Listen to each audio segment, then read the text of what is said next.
만약에 중국이 대만을 침공하면 다 전쟁터가 되는 거예요. 바다만 그런 게 아니라 우리 경제에 엄청난 타격이 되겠죠. 최근에 미군의 이런 주요 사령관들이 2027년에 중국이 대만을 침공할 가능성이 있다. 50% 이상은 된다. 다만 시기가 언제냐 이제 핵심이라고 할 수 있는데, 그리고 27년도에 왜 자꾸 전쟁 얘기가 나오냐.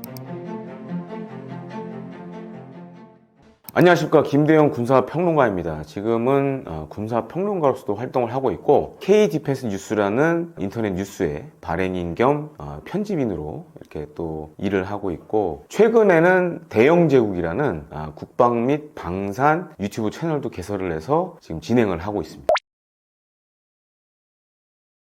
참고로 말씀드리면 제가 대만 국방부에 등록된 유일한 한국 기자예요.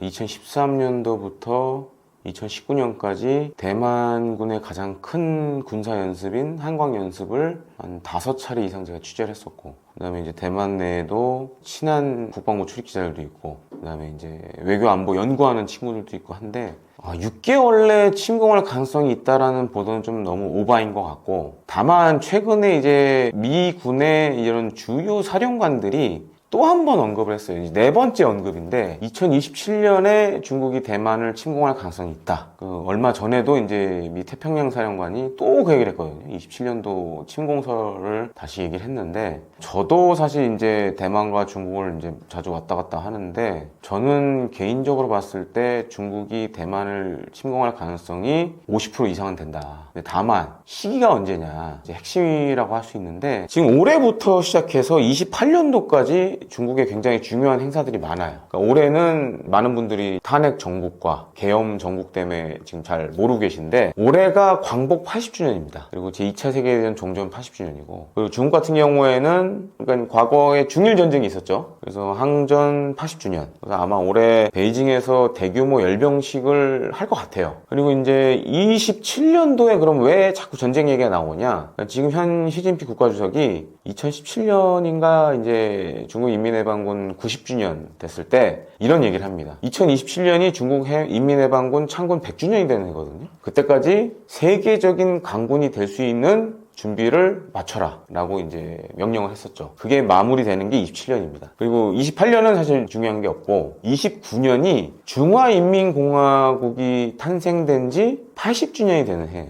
그리고 27년에 또 중요한 게 뭐냐면, 중국에 굉장히 중요한 중국 인민대표 회의가 또 있어요. 정치 일정과 이런 군사 일정을 고려해 봤을 때는 27년에 어떻게 보면 이제 시진핑 국가주석 입장에서는 재신임을 받아야 되는 상황이 이제 올 수밖에 없는데, 그러려면 뭔가 이제 보여줘야 될 게 있어야죠. 근데 그게 대만 침공일 가능성이 높다. 또 한 가지로는 29년이 이제 중화인민공화국 80주년이 되기 때문에 만약에 지금 이제 시진핑 주석이 대만을 침공해서 만약에 통일을 하게 된다면은, 그동안 우리가 알고 있었던 중국 지도자 반열 이 순위가 완전히 바뀌게 됩니다. 지금은 싫든 좋든 모택동, 마오쩌둥이 중국 지도자 1순위지만 그 다음이 이제 덩샤오핑, 등소평 이렇게 넘어가는데, 만약에 시진핑 국가주석이 대만을 침공해서 중국 공산당의 꿈인 통일을 이룬다. 그러면 마오쩌둥보다도 반열이 높아지는 거죠. 그래서 저는 27년도보다는 오히려 28년이 높지 않나 이렇게 보는데, 사실 이제 침공 가능성 자체는 어떻게 보면 계속 퍼센테이지가 높아지고 있다. 그래서 제가 오기 전에 사실 이제 요즘 워낙 인공지능이 핫하니까 챗 GPT에 물어봤어요. 27년도에 중국이 대만을 침공할 가능성이 어느 정도 되느냐. 근데 챗 GPT는 30%라고 얘기를 하더라고요. 저는 이제 50%라고 보는데 좀 차이는 있는데, 여기서 제가 말씀드리고 싶은 건 이거예요. 어떻게 보면 이제 우리나라 분들은 이게 굉장히 무슨 다른 별나라에서 다른 세계에서 일어나는 일로 생각하시는데, 저게 만약에 물론 그런 일이 있어서 안 되겠지만 터지는 순간 이 대한민국이 감내해야 할 고통이 상상을 초월할 수 있다. 이 말씀을 좀 드리고 싶습니다. 최근에 중국이 대만을 포위하는 군사훈련을 진행을 했는데, 그게 이제 중국어로 하면 하이샤 레이팅 2025A라는 훈련이었어요. 근데 물론 이제 그전에도 비슷한 훈련을 했는데, 최근에 중국이 대만을 이렇게 포위하는 군사훈련을 많이 하는 좀 배경을 알아야 될 것 같습니다. 첫 번째로는 이 최근에 훈련의 목적이 사실 뚜렷해요. 뭐냐? 지금 사실 이제 군사력을 비교했을 때는 중국이 대만은 압도적 우위에 있는 상황이거든요.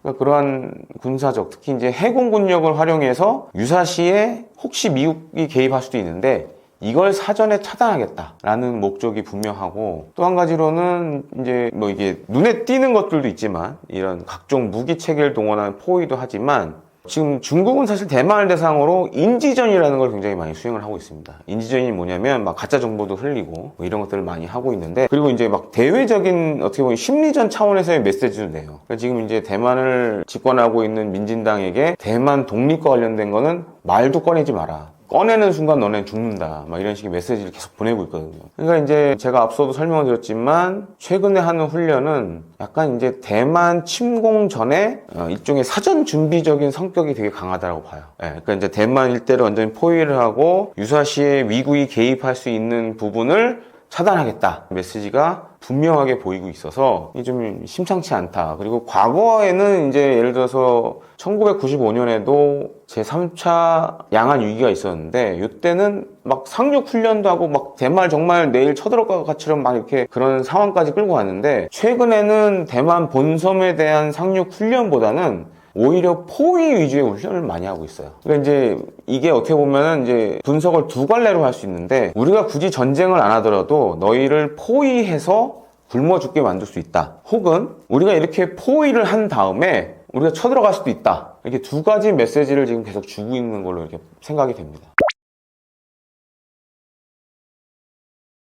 사실은 이제 대만을 제가 이제 자주 왕래를 하다 보니까 실제 일반 사람들이 느끼는 거하고 전문가 그룹이 느끼는 거하고 좀 차이가 커요. 일반 사람들 같은 경우에는 뭐 그냥 아무 생각, 별 생각 없는 사람들이 많고, 그 다음에 이제 전문가 그룹들 같은 경우에는 잘못하면 뭔가 큰일이 벌어질 수도 있다 라고 생각하는 사람들도 꽤 있고, 또 한 가지는 지금 미중 간의 이제 관세 전쟁도 우리가 눈여겨봐야 되는데, 제가 사실 이 촬영하기 전에 한 며칠 전에 중국 상해를 갔다 왔어요. 상해 갔다 왔는데 중국의 생각은 지금 그래요. 트럼프 1기 행정부 때 트럼프를 이제 베이징에 초청해서 막 자금성도 정말 VVIP급으로 막 대접을 해가면서 이제 보여줬는데, 결과적으로 보니 그렇게 해줬는데도 불구하고 당시 트럼프 행정부는 중국에 있는 없는 압력을 다 행사했다. 지금 이제 뉴스 잘 보시면 아시겠지만 굉장히 중국이 강경하게 나가잖아요. 지난 트럼프 1기 행정부, 그다음에 바이든 행정부 거치면서 그 경험을 잊지 않고 준비를 다 해왔어요. 그래서 지금 이제 2기 행정부 출범과 함께 본격적으로 미국이 중국에 대해서 고관세를 때리니까, 옛날에는 예를 들어서 협상의 여지라는 걸 좀 찾았었는데 지금 중국은 아주 간단합니다. 미국 해볼 테면 해봐. 우리도 끝까지 갈 생각이야. 되게 강경한 노선으로 가고 있어요. 그러니까 이게 잘못하면 대만 문제로 불거질 수 있는 거죠. 앞서도 말씀드렸지만 뭐 27년 침공설, 저는 28년으로 좀 많이 보는데 27년 혹은 28년에 지금 이 관세 전쟁과 관련된 갈등이 고조되면 정말 중국은 생각해 볼 수 있는 거죠. 그리고 미국 입장에서는 대만이 만약에 중국의 손에 들어가는 순간 동북아에서 미국의 영향력은 아마 급속도로 떨어질 겁니다. 그리고 이제 또 한 가지 문제가, 만약에 대만이 중국 손에 넘어가게 되면 일본 같은 경우에는 핵에 대해서 굉장히 민감한 나라 중에 하나인데 독자 핵무장 할 수도 있어요. 그건 우리나라도 비슷할 거라고 봅니다. 그러니까 그만큼 대만이 중국 손에 떨어지는 건 한국과 일본의 어떻게 보면 이 경제 생명줄이 사라지는 것과 똑같은 얘기거든요.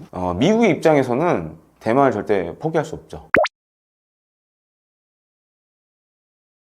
사실 이제 대만 군에서 저도 그렇고 대만 이제 군 관계자들도 그런 얘기를 하지만, 중국군이 대만을 침공하는 방법은 두 가지가 있습니다. 상륙 작전이 있고, 그 다음에 이제 공정 작전이 있어요. 그러니까 공정이라는 게 뭐냐면 수송기에 공수부대들이 타고 대만으로 날아가서 낙하해서 중요 기지를 점령하는 방법입니다. 근데 이제 지금 그 중국 군에 우리 치면 해병대, 해군 육전대하고 공정군까지 하면 뭐 다 포함하면 한 10만 명 가량 될 수도 있을 거예요, 아마. 근데 일단 이제 해군 육전대 같은 경우에는 뭐 4만에서 5만 정도 보는데, 이 많은 병력을 상용을 시키려면 어마어마한 양의 그 상륙 함정들이 필요해요. 그래서 이제 중국군도 나름 그런 준비들을 많이 하고 있는데, 다만 이게 한 번에 4만 명이나 되는 병력을 나르는 거는 불가능합니다. 그래서 순차적으로 투입을 시켜야 돼요. 근데 지금 사실 이제 군사력인 측면에서 보면 물론 대만군이 절대적으로 한 9대1 정도의 차이가 나거든요. 병력상으로 봤을 때 이제 중국군은 한 100만 명이 넘고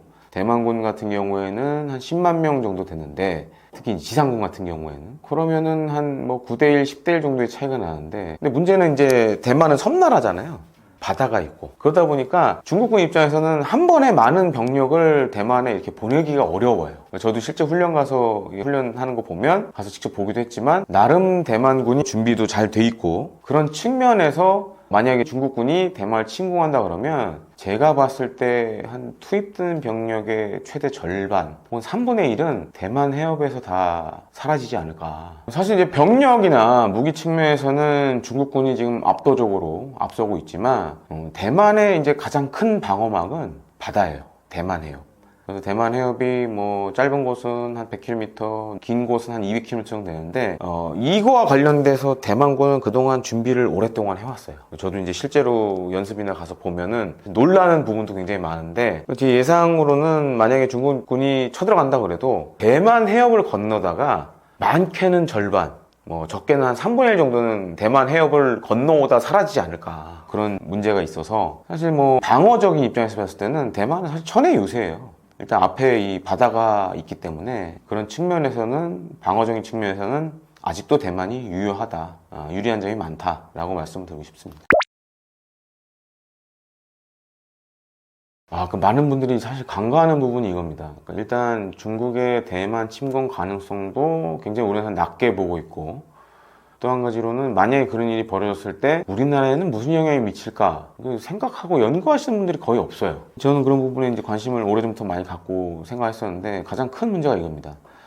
우리 경제에 있어서 가장 중요한 바다가 제주도 밑에 보면 이 동중국해 부분, 보통 이제 해군에서는 제주 및 남방 해역이라고 그러는데, 만약에 여기 이 제주 및 남방 해역이 중국이 대만 침공할 때 사용되는 중요한 군사적인 바다예요. 다 우리 서해부터 동중국해까지는 만약에 중국이 대만을 침공하면 다 전쟁터가 되는 거예요. 그냥 그게 바다만 그런 게 아니라 바다 밑 그리고 위에 공중까지도 다 전쟁터가 되는 거예요. 만약에 미국이 진짜 개입을 하게 되면 서해, 남해, 동중국해, 그 다음에 저 싱가포르까지 가는 중요한 바다들은 다 전쟁터가 되는 겁니다.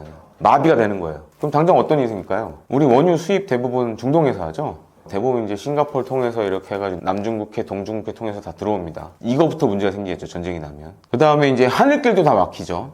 그러면 이제 아마 서쪽으로 가는 거는 다 마비될 겁니다. 동쪽으로 가는 건 문제가 없지만. 그렇게 되면 우리 경제에 엄청난 타격이 되겠죠. 이제 물가도 많이 오를 거고. 그 다음에 이런, 예를 들어 중국이 대만을 침공하게 되면 많이 나오는 시나리오 중에 하나가, 그렇다면 북한이 또 뭔 일을 저질 수 있다, 이렇게 예상하는 시나리오들이 굉장히 많거든요. 그러면 굉장히 정말 위험한 시기가 올 수밖에 없는 거죠, 우리 한국 입장에서는. 근데 지금 제가 봤을 때 가장 큰 문제는, 물론 일어나서는 안 되는 일이지만 이런 걸 가정을 해서 뭔가 준비는 해야 돼요. 혹시 이런 일이 생길 수 있으니 우리가 이런 플랜은 갖고 있어야 된다.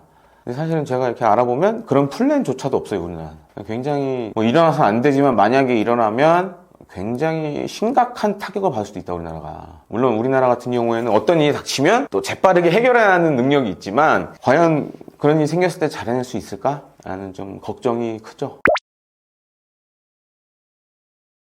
정말 이게 쉽지 않은 질문인 것 같아요. 답변하기도 굉장히 어렵고. 지금 이제 미국의 요구하는 건 아주 간단합니다. 더 이상 중국이랑 같이 놀지 마. 그리고 미국은, 트럼프 2기 행정부는 우리가 얘기한 대로 좀 해줬으면 좋겠어, 이런 무언의 압력들을 행사하고 있죠. 뭐 관세라든가, 그 다음에 이제 주한 미군 관련된 문제들, 뭐 이런 것들. 그래서 이럴수록 우리가 더 어떻게 보면 좀 더 유연성을 발휘할 필요가 있고, 특히 외교 관계에 있어서 어떻게 보면 이제 미국과 중국 사이에서 줄다리기를 잘해야 될 것 같아요. 만약에 잘못하면 정말 양쪽으로부터 다 큰 피해를 입을 수도 있는데, 정말 이제 실사구시에 바탕을 둔 그런 외교적 노력들이 향후에 굉장히 중요할 걸로 생각이 됩니다. 개인적 야망도 있고 국가적 차원도 있죠. 왜냐하면 중국도 사실은 엄밀히 얘기하면 이제 분단된 나라죠. 대만이 이제 따로 떨어져 있으니까. 그리고 이제 중국 공산당이 중국 본토 전체는 다 접수를 했지만 대만이라는 섬만 지금 수복을 못 하고 있는 상황이기 때문에 이거는 중국 공산당의 꿈이기도 해요. 그리고 또 한 가지로는 시진핑 국가주석 같은 경우에는 굉장히 국방을 중요시 생각하는 사람 중에 하나입니다. 물론 이제 그동안 여러 중국의 지도자들이 국방 자체를 소홀히 한 건 없지만, 아주 일례로 시진핑 국가주석은 취임하고 나서 만약에 올해 또 한 번 열병식을 한다 그러면 임기 내에 한 4번 정도 열병식을 한 사람이 돼요. 근데 보통 중국의 국가 지도자들이 10년 임기에 뭐 한 번, 혹은 많아야 2번 뭐 이렇게 했었거든요. 보통 열병식을. 근데 이 시진핑 국가수석은 한 지금 올해 열병식까지 만약 하게 된다 치면 한 4번 정도 하게 되는 건데, 그만큼 본인이 군에 관심도 많고 개인적인 야망도 있죠. 그 어떤 중국 지도자들도 못한 통일의 꿈을 완성을 한다. 대만을 만약에 중국이 갖는 순간 동북아시아에서는 중국이 이제는 패자예요. 1등이에요. 왜냐면 한국과 일본의 생명줄을 사실상 이제 모가지를 딱 쥐고 있는 형국이 되기 때문에, 그런 측면에서는 어떻게 보면은 이 중국의 국가 지도자라면 해볼 만한 도전이죠. 그리고 만약에 성공했을 경우에는 역사적 반열의 위치가 달라지니까, 그러니까 마오쩌둥을 앞설 수도 있거든요. 이렇게 되면 마오쩌둥은 물론 이제 중국 본토 그리고 중화인민공화국을 만드는 데 기여를 했지만 통일의 꿈은 이루지 못했거든요. 근데 시진핑 주석이 만약에 대만을 침공한다, 그래서 만약에 성공했다, 그럼 통일의 꿈을 이뤘으니까 그건 얘기가 달라지는 거죠. 사실 제가 이제 참고로 말씀드리면 2022년부터 24년 1월까지 KF-21을 만들고 있는 한국항공우주산업에서 2년간 근무를 했습니다. 22년도에 이제 폴란드 우리나라가 대규모 방산 수출했을 때 현장에서 그걸 봤죠. 사실은 이렇게 보시면 맞을 것 같아요. K방산은 폴란드 방산 수출 이전과 이후로 나뉜다 라고 생각하시면 될 것 같아요. 제가 이제 22년도에 카이에 입사하기 전에 마지막으로 이제 취재했던 게 뭐였냐면, 당시 창원에 K2 전차의 중요 구성품을 납품하는 중소기업 사장님들을 한번 인터뷰한 적이 있었어요. 그러니까 21년 말만 하더라도 우리나라 방산이 되게 안 좋았습니다. 상황이 정말 안 좋았어요. 그리고 이제 심지어는 그때 이제 K2 전차 4차 양산과 관련된 문제가 있었는데, 당시 이제 그런 구성품을 납품하는 중소기업 사장님들이 만약에 이 K2 전차 4차 양산이 지연되면 회사 문 닫겠다라고 할 정도로 굉장히 안 좋았었어요. 근데 22년도에 러시아 우크라이나 전쟁이 터지고, 그때 또 폴란드가 대규모 우리 국산 무기를 구입하면서 상황이 완전히 역전됐죠. 사실 그 전까지만 하더라도 K방산이 세계적으로 이렇게 막 주목을 받지 못했어요. 그냥 한국이 무기를 만들어 수출하네 정도였지, 폴란드 수출 전 딱 그런 형국이었는데, 폴란드가 대규모 방산 수출 계약을 맺으면서 이제는 글로벌 방산에 우리가 들어가게 됐죠. 세계적으로 인지도도 높아지고. 그럼 그 비결이 뭐냐? 일단 중요한 거는 뭐 이건 많이 지적하시는 것 중에 하나인데, 이제 가성비, 가격 대비 성능이 나쁘지 않다. 그리고 두 번째는 생산 납기, 이런 것들이 경쟁국 대비 월등히 앞서 있다. 이 두 가지가 가장 컸습니다. 그래서 사실은 지금 이제 K방산이 글로벌 방산에 이제 사실상 진입을 했고, 향후에는 더 커질 것 같아요. 지금 오히려 분야나 품목들도 다양해지고 있고, 그런 측면에서는 사실 저도 이제 한때 방산업체에 근무했던 사람으로서 참 기쁘게 생각합니다. 저는 개인적으로 지금 폴란드, 그러니까 유럽 시장 같은 경우에는 사실 우리가 폴란드를 통해서 시장 진입을 했다라는 것 자체가 굉장히 크다라고 보고, 그 밖에 중동이 다음이 대세다, 중동이 굉장히 유력한 수출 시장이 될 것 같다라고 보고 있고, 얼마 전에는 사실 이제 이라크 국방부 그 중요한 인사들이 3월 달에 2차례에 걸쳐서 한번 우리나라를 방문한 적이 있습니다. 최근에 보면 이라크가 천공투, 국내에서 만든 천공투 지대공 미사일도 샀고, 그다음에 수리온도 해외 국가 가운데 처음으로 2대를 사갔고 수출했고 수출 계약을 맺었고, 그래서 지금 이제 이라크 같은 경우에는 전에 들은 바로는 K9 자주포 천무 다연장 로켓포에 좀 관심이 많은 것 같아요. 그런 차원에서도 한번 와서 보고 갔고, 그 다음에 이제 이라크는 또 중요한 게 이라크 군의 이제 각종 기지를 재건하는 사업도 있습니다. 그래서 3월 중순에 와서 우리나라 이제 대우건설과도 이제 미팅을 가졌고, 그 다음에 우리나라 공군기지도 방문해서 기지 재건과 관련된 노하우를 좀 배워갔다라는 소식을 접했거든요. 그 밖에 이제 UAE나 그다음에 사우디아라비아도 사실은 이제 2017년 18년 이때 사실 K9 자주포를 도입하려고 했었어요. 근데 이제 그때 이제 어떤 문제가 있었냐면, 당시만 하더라도 K9 자주포에 이제 독일산 파워팩을 썼거든요. 엔진하고 이제 미션을 독일 거 썼는데, 이제 사우디하고 독일이 그때 외교 관계가 안 좋았어요. 왜냐면 이제 빈살만이 등극하면서 사우디아라비아 기자를 튀르키예에서 대사관을 끌고 와서 죽여버립니다. 그래서 독일 정부가 사우디에게 무기 수출 금지를 걸어버려요. 근데 이제 K9 자주포가 당시 독일산 파워팩을 쓰다 보니까 거기에 걸려서 수리 안 됐죠. 근데 지금은 이제 국산 파워팩으로 다 교체를 해서 지금 뭐 이라크, UAE, 그 다음에 사우디아라비아는 아마 K9 자주포 도입을 좀 더 구체화하지 않을까 이렇게 좀 파악을 하고 있습니다. 최근에 아시다시피 이제 규모 북한군이 우크라이나에 지금 파병이 됐죠. 그리고 이제 러시아가 지금 이제 우크라이나 전쟁을 겪으면서 겪는 문제 중에 하나가 필요한 포탄이라던가 미사일 이런 것들이 지금 많이 부족한 상황이에요. 그래서 이제 북한에서 지금 대규모로 도입을 해가고 있고, 군 병력도 북한이 보냈고, 그래서 지금 잘 보면 러시아가 북한의 방위 산업을 좀 도와주고 있는 측면이 많습니다. 일례로 지금 북한이 러시아에 북한판 이스칸데르라고 불리는 K-23을 많이 수출했는데 막상 전쟁에서 써보니까 이 불발률이 너무 높은 거예요. 그래서 실제로 미사일 쏘면 목표에 맞는 것보다 목표물이 아닌 엉뚱하게 떨어지는 게 더 많은 상황이 발생한 거예요. 그래서 이제 뭐 들리는 바에 의하면 그런 문제 때문에 러시아 기술자들이 지금 북한에서 미사일 만들 때 뭔가 도움을 준다거나 아니면 이제 북한이 원하는 예를 들어 우주 기술 뭐 이런 것들도 도움을 주고 있다. 그 밖에 또 우크라이나전 통해서 드론에 북한군 병사들이 많이 죽어나가다 보니 드론 관련된 것도 지금 기술을 좀 노하우를 받으려고 한다. 이런 첩보들이 많이 들리고 있습니다. 그래서 아마 북한도 우크라이나전 참전 이전과 이후로 굉장히 달라질 것 같아요.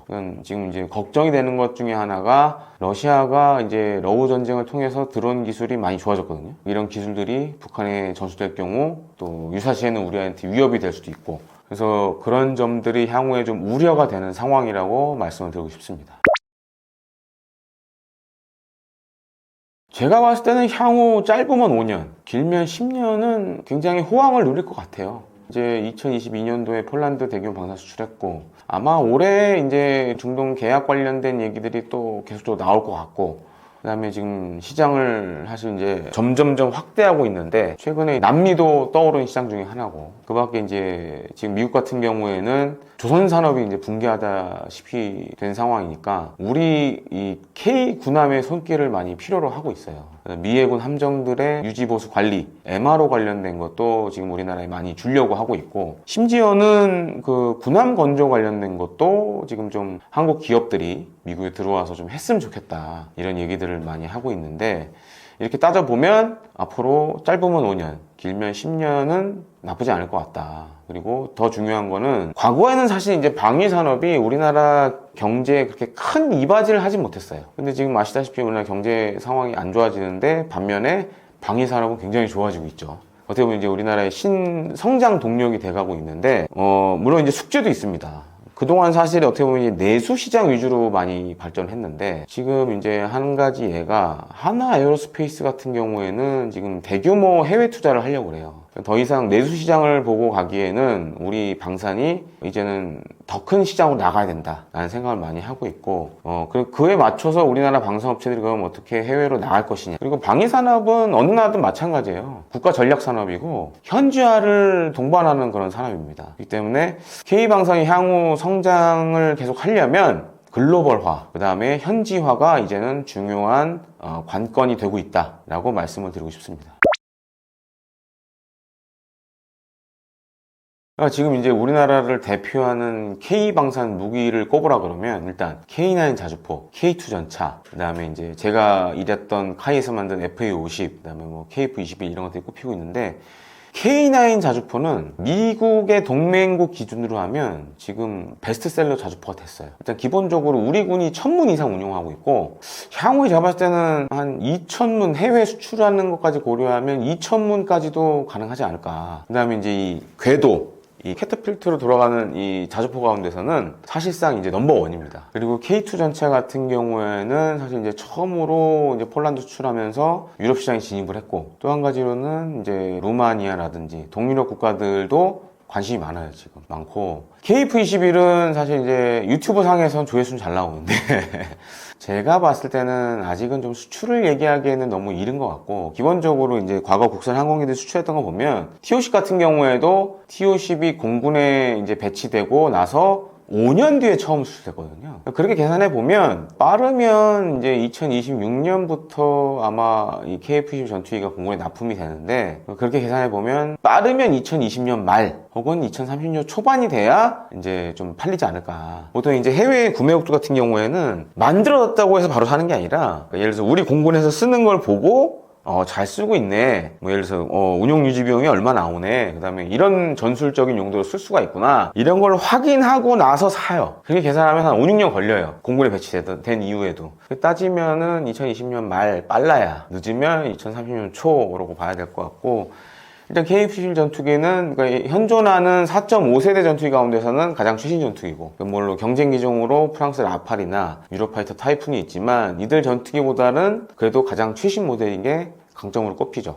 그리고 가격도 유로파이터나 라팔이나 기본적으로 대당 가격이 1,500억이 넘어요. 근데 이제 KF-22 전투기 같은 경우에는 지금 이제 공대공만 할 수 있는 블록 1 같은 경우에는 900억에서 1,000억 사이 정도 하는 걸로 알려져 있는데, 향후에 이제 블록 2가 다목적 전투기로 변신합니다. 이제 공대공, 공대지, 공대함 뭐 이런 걸로 하는데, 그래도 유로파이터나 라팔보다는 쌀 것 같아요. 제가 계산해봤을 때는 1,200~300억 정도는 되지 않을까 이렇게 보는데, 유럽 전투기 대비했을 때는 가성비가 나쁘지 않다, 좀 이렇게 설명을 드리고 싶습니다.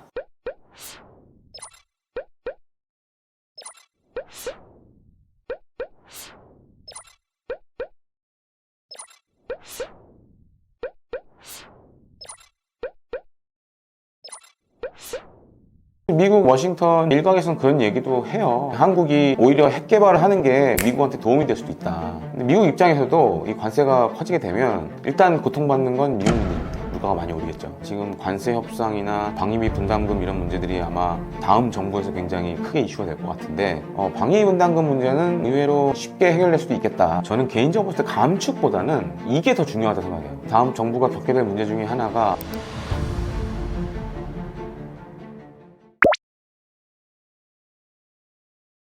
사실은 이제 트럼프 대통령이 지금 방위 분담금 압박을 하면서 뭐 여차하면 주한미군 감축할 수 있다라는 그런 뉴스들이 많이 나오고 있는데, 저는 개인적으로 볼 때 감축보다는 이게 더 중요하다고 생각해요. 감축할 가능성은 사실 적은데, 향후 주한미군의 용도를 어떻게 쓸 거냐, 어떤 방향으로 주한미군을 운용할 거냐, 이게 더 중요하다고 보는데, 지금은 주한미군이 사실상 북한의 남침에 대비하는 일종의 이제 안전판 역할을 해주고 있잖아요. 그 유사시에는 또 주한미군, 미군이 또 증원되는 이런 체계를 갖고 있는데, 지금 트럼프 2기 행정부에서 얘기하는 걸 들어보면 주한미군의 전략적 유연성 문제를 계속 언급을 하고 있어요. 그 전략적 유연성이 뭐냐? 그러니까 그동안은 주한미군이 한반도 내에서만 작전하는 거를 생각했다라면, 지금은 주한미군이 예를 들어서 중국이 대만을 침공했을 때 사용될 수도 있다. 그 다음에 아니면 전 세계 다른 분쟁에 주한미군을 빼서 쓸 수도 있다. 그런 쪽으로 좀 생각을 많이 하고 있어요. 이게 사실 좀 의미하는 바가 크죠. 만약에 정말 주한미군이, 앞에서도 제가 얘기를 했지만 중국이 대만을 침공할 때 대만을 도와주러 간다. 우리는 그럼 어떻게 해야 되죠? 그런 문제가 있고, 또 한 가지로는 그런 사이에 만약에 북한이 뭔가 군사적인 액션을 취한다. 그럼 우리는 어떻게 해야 되지? 주한미군이 지금 나갔는데 어떻게 해야 되지? 이제 약간 이런 딜레마에 빠질 수 있다는 거죠. 그래서 감축보다는 이제 주한미군의 활용성과 관련된 문제, 그러니까 전략적 유연성과 관련된 문제가 향후에 굉장히 큰 이슈가 되지 않을까 보고 있습니다. 만약에 완전히 떠난다 그러면 그때는 진짜 우리나라도 그 핵 무기 개발까지도 염두에 둬야죠. 그거는 주한미군이 떠난다라는 거는, 미국이 물론 이제 한국과 미국은 상호 방위 조약을 맺고 있지만, 상호 방위 조약과 함께 이 주한미군 주둔이 그동안 어떻게 보면은 우리나라 안보의 큰 틀 중에 하나였거든요. 만약 그런 미군이 나간다 그러면 그때는 정말 우리나라도 우리나라를 지키기 위해서 어쩔 수 없이 핵 개발이라는 카드를 꺼낼 수밖에 없는 거죠. 그 정도로 주한미군이 만약에 전부 떠난다 그러면 이거는 파장이 어마어마할 겁니다. 그래서 이제 뭐 하더라도 감축 정도가 제일 그나마 최적의 시나리오라고 할 수 있는데, 지상군은 떠날 가능성이 저는 조금 있다고 봐요. 대신에 이제 공군이라든지, 그러니까 지금 주한미군 잘 보면 주한미 공군과 주한미 육군이 가장 큰 걸 차지하고 있습니다. 근데 만약에 이제 우리가 뭐 다음 정부가 그런 주한미군의 전략적 유연성 문제와 관련돼서 뭔가 미국의 의도와 달리 다른 방향으로 얘기를 한다라 그러면,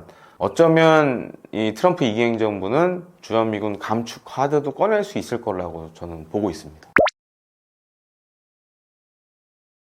뭐 국내에서 이런 걸 이제 걱정하시는 분들은 뭐 이런 아이디어도 지금 내고 있어요. 그러니까 지금 관세 협상이나 방위비 분담금 이런 문제들이 아마 다음 정부에서 굉장히 크게 이슈가 될 것 같은데, 어차피 이제 뭐 6월 달에 다음 정부 대통령 선거도 있고, 다음 정부가 겪게 될 문제 중에 하나가 바로 이 관세 협상과 방위비 분담금 문제인데, 관세 협상은 지금 미국이 저렇게 일을 크게 만들고 있지만, 근데 미국 입장에서도 이 관세가 퍼지게 되면 일단 고통받는 건 미국민들입니다. 물가가 많이 오르겠죠. 그런 문제가 있고, 반면 이제 방위비 분담금은 약간 얘기가 다를 수 있는데, 사실 방위비 분담금은 그래서 여러 가지 방안들이 지금 나오고 있습니다. 예를 들어서 미해군의 MRO 사업 같은 거를 방위비 분담금 차원에서 상쇄시키려는 그런 방안도 우리가 고려해 볼 수 있고, 방위비 분담금은 사실 이 국내에서 소비되는 게 더 많아요. 예를 들어서 뭐 미군 지원과 관련된 항공인 노동자들의 월급 뭐 이런 것들이 대부분을 차지하고 있어서, 방위 분담 관련해서는 미해군 MRO 사업을 연결해서 거기서 분담금을 좀 차감하는 방식도 우리가 고려를 해볼 수 있고, 아니면은 뭐 미 육군이나 미 공군의 유지보수 관리와 관련된 사업에 우리 기업들이 참여를 해서 뭐 우리 정부가 대신 돈을 지급을 한다던가, 이런 방식으로 좀 상쇄할 수 있어서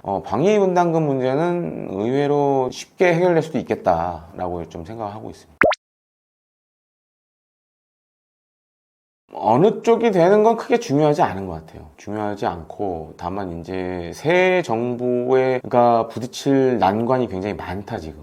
사실 지금 이제 탄핵과 계엄으로 인해서 어떻게 보면 약간 정부가 공백 상태였잖아요. 반면에 이제 트럼프 2기 행정부는 출범을 했고, 그러다 보니까 트럼프 2기 행정부도 지금 파트너가 적절치 않다 보니 본격적으로 우리나라 관련된 이슈를 안 삼고 있는데, 새 정부가 출범하면 여러 가지 문제가 불거질 겁니다. 관세 문제, 그 다음에 주한미군과 관련된, 주한미군을 어떻게 활용할 것이냐에 대한 미국의 생각, 그 다음에 이제 방위 분담금 문제.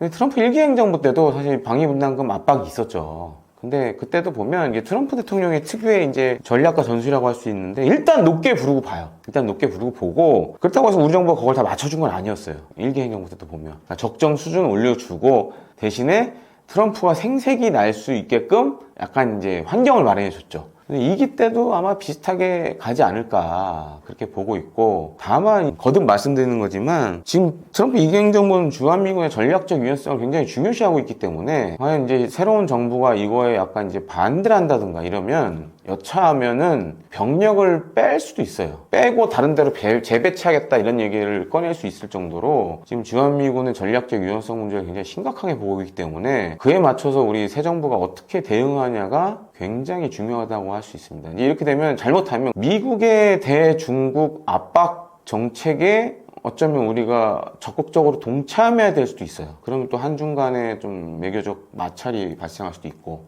이런 측면에서 굉장히 좀 신중한 접근을 해야 되지 않나라고 좀 생각을 하고 있습니다.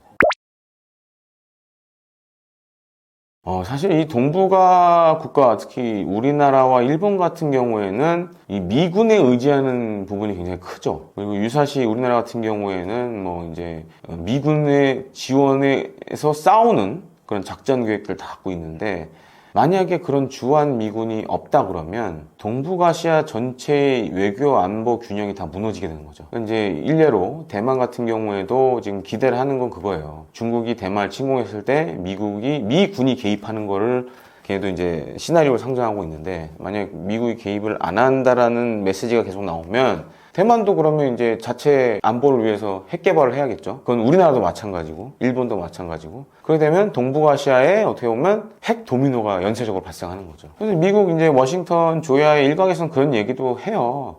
그러니까 이제 한국이 오히려 핵 개발을 하는 게 미국한테 도움이 될 수도 있다. 물론 주류의 의견은 아닙니다. 이제 아주 소수 의견이긴 한데, 왜냐면 그동안 수십 년 동안 북한이 핵을 못 갖기 위해서 여러 가지 제재 조치를 했는데 결론적으로 하나 효과가 없었다. 그럴 바에는 그냥 한국도 핵을 갖는 게 낫지 않겠냐, 뭐 이런 얘기들이 나오고 있고, 그 다음에 만약에 이런 미군의 전력이 동북아에서 빠져나간다 그러면 이제는 각자 도생으로 살아야 되는 방법밖에 없거든요. 그러면 이제 할 수 있는 모든 걸 다 해야겠죠. 거기에는 이제 핵 개발도 들어가고. 대신 이제 그런 것 때문에 사실 이제 미국이 이 주한 미군이나 주일 미군을 조정하는데 사실 한계가 있죠. 만약에 너무 왕창 빼버린다 그러면 이 둘 나라들이 뭐 기술적으로 핵무장을 하는데 전혀 어려움을 겪고 있는 것도 아니고, 그런 측면에서 미국도 이 주한미군이나 주일미군을 손대는 건 상당히 부담이다 라고 좀 정리해서 말씀드리고 싶습니다.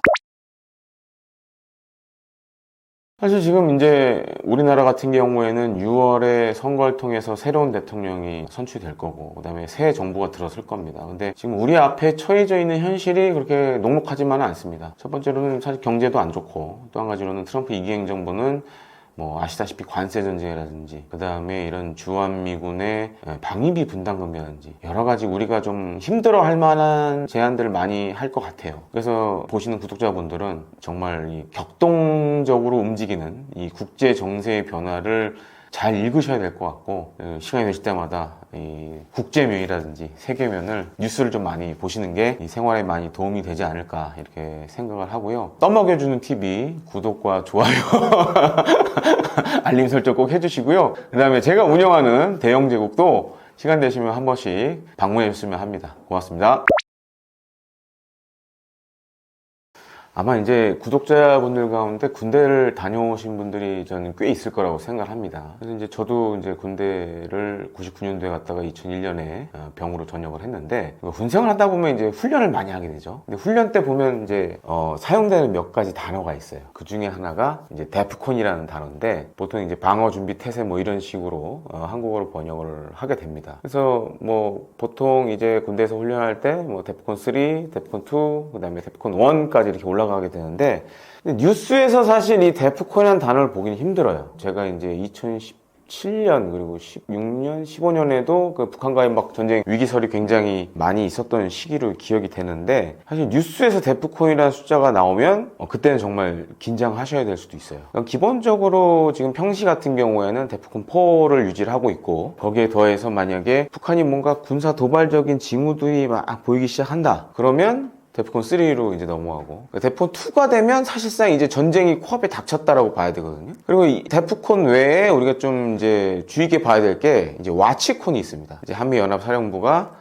대북 감시 태세를 이제 설정하는 그런 단계라고 할 수 있는데, 만약에 뉴스에서 군 당국에서 와치콘을 상향했다라는 얘기가 나오면 그때는 약간 이제 위험한 시그널로 봐야 되는 거죠. 근데 이제 우리나라 같은 경우에는 이런 앞서 제가 말씀드렸던 데프콘이나 와치콘하고 달리 이게 갑자기 막 남북 관계가 악화되면서 막 전쟁이 일어날 듯한 징후들이 막 생기기도 해요. 저는 실제로도 그런 일을 몇 번 겪었었는데, 과거에 이제 북한이 우리 GOP에서 근무하는 우리 육군 장병들 대상으로 지뢰 도발했을 때, 그때도 굉장히 위험했던 순간들이 몇 번 있었어요. 그래서 제가 심지어 와이프한테 전화를 해가지고 빨리 편의점 가서 햇반하고 스팸 사놔라, 생수 좀 사놓고, 그러기도 했었고, 2017년도에는 진짜 그런 얘기들이 많았었어요.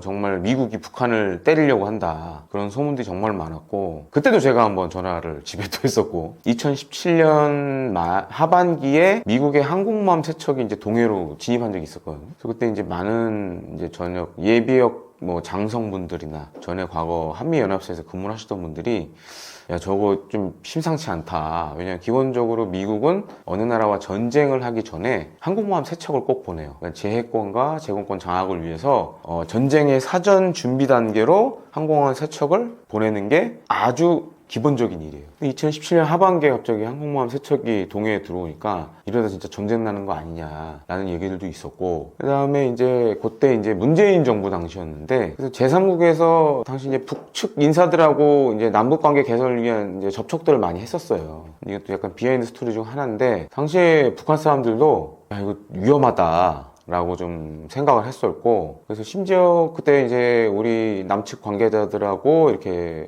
뭐 대화할 때도 정말 미국이 북한을 때리려고 저러는 거냐 이렇게 물어봤을 정도로 2017년 하반기 그리고 연말이 굉장히 위험했었어요. 그래서 이제 잘 아시다시피 이제 평창 동계올림픽 대회에 김여정과 북한의 고위 인사들이 내려왔잖아요. 그 배경도 사실은 그런 위기감에 좀 있었어요. 지금 이렇게 만약에 남북 대화도 안 하고 북미 대화도 안 하게 될 경우에는 정말 미국이 북한을 때릴 수 있다, 그런 좀 경각심을 갖고 그때 사실 평창 동계올림픽 때 특사로 내려왔었죠.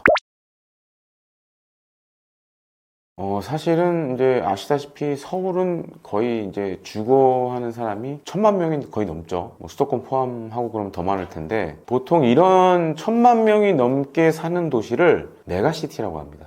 과거에 이제 미군 같은 경우에는 뭐 과거도 아니죠. 한 몇 년 전에 그런 보고서를 내는 적이 있어요. 그러니까 지금 이제 만약 미국과 중국이 충돌을 하게 되면 이런 특히 동북아시아 이런 메가시티들이 너무 많은데 예를 들어서 이제 서울도 한 사는 사람이 한 1,000만 명 넘고 동경도 한 2천만 명 되고 대만 타이베이도 뭐 비슷한 수준이에요. 한 1,000만 명 가까운 인구가 살고 있는 곳이기도 한데 그럼 이렇게 큰 도시에서 과연 군사작전을 벌이는 게 쉽지 않을 것 같다. 그런 얘기들도 있었고 그 다음에 서울 같은 경우에는 구독자분들도 아시겠지만 6.25 전쟁 때 6.25 전쟁을 한번 겪어봤죠. 그리고 사실 강남 개발도 그런 군사적인 목적이 있었어요. 그래서 강북에 있는 인구를 분산시키기 위한 그런 목적도 있었지만 6.25 때 한번 겪어보니까 강북에 너무 많은 인구가 있다 보니까 피난 가는데 너무 힘들다. 그래서 그런 것 때문에 강남 개발을 사실 한 부분도 있고 그다음에 이제 잘 아시다시피 이제 우리가 자유로 쪽 가보면은 대전차 방벽 같은 게 있잖아요. 그런 것들 다 이제 북한의 남침에 대비해서 한 것도 있고, 그다음에 사실 이거 일산 신도시 같은 경우에는 아예 설계 단계부터 그런 군사적 목적으로 만들었고, 그러니까 예를 들어서 이제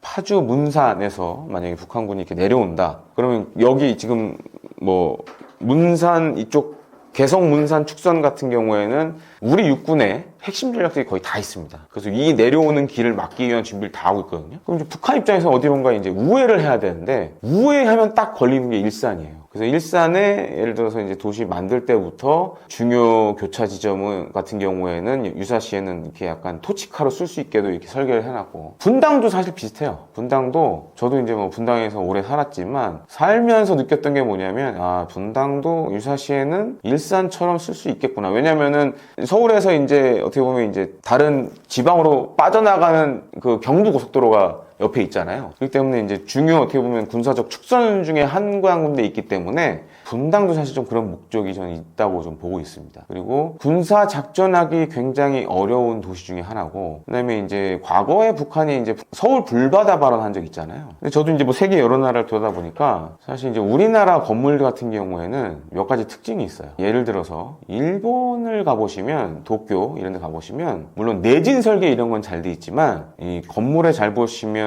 그 단열재가 안 들어가 있어요. 대만도 마찬가지입니다. 단열재가 안 들어가 있어요. 그러다 보니까는 어떻게 보면 이런 폭격의 상황이 발생했을 때 우리나라 건물들은 중간에 단열재가 들어가 있어서 어떻게 보면 약간 방호력 자체가 좀 좋아요. 그리고 이제 북한이 갖고 있는 뭐 170mm 자주포, 240mm 방사포를 보통 이제 묶어서 장사정포라고 얘기를 하는데 북한이 만든 장사정포 같은 경우에는 사실 사거리를 길게 하기 위한 것만 염두에 뒀지 위력 자체는 그렇게 뭐 세진 않습니다.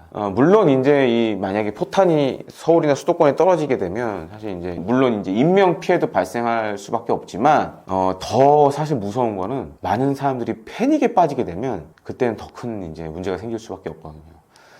또 한 가지로는 뭐 서울도 그렇고 수도권에 있는 도심들도 대부분 같은 문제가 있는데 사실은 우리나라 같은 경우에는 민간 대피소 시스템이 많지가 않아요. 다만 이제 기본적으로 건물의 지하시설들, 그 다음에 지하철 역사 등이 이런 걸로 쓰이고 있는데 예를 들어서 북한이 쏘는 장사정포, 이런 재래식 포탄에는 어느 정도 이제 대응할 수 있는 능력을 갖고 있지만 예를 들어서 핵 같은 경우에는 이런 현재 우리나라에서 갖고 있는 대피소 체계로는 사실 어떻게 할 방법이 없어요. 그래서 서울시 같은 경우에도 정말 그런 핵과 생화학무기에 견딜 수 있는 민간 대피소는 제가 알고 있기로는 서울시청 아래에 있는 대피소밖에 없는 걸로 알고 있어요. 그 정도로 어떻게 보면 이 민간 대피소 시스템 자체는 굉장히 좀 낙후되어 있고 뒤쳐져 있다. 반면에 이제 유럽의 북유럽 같은 뭐 핀란드 같은 나라들은 이런 민간 대피소 시스템이 되게 잘 돼 있습니다. 그래서 뭐 지하 깊숙이도 돼 있고 평시에는 다목적 시설로 사용하다가 유사시에는 이렇게 대피소로 사용할 수 있게끔 이렇게 전환되는 체계를 갖고 있고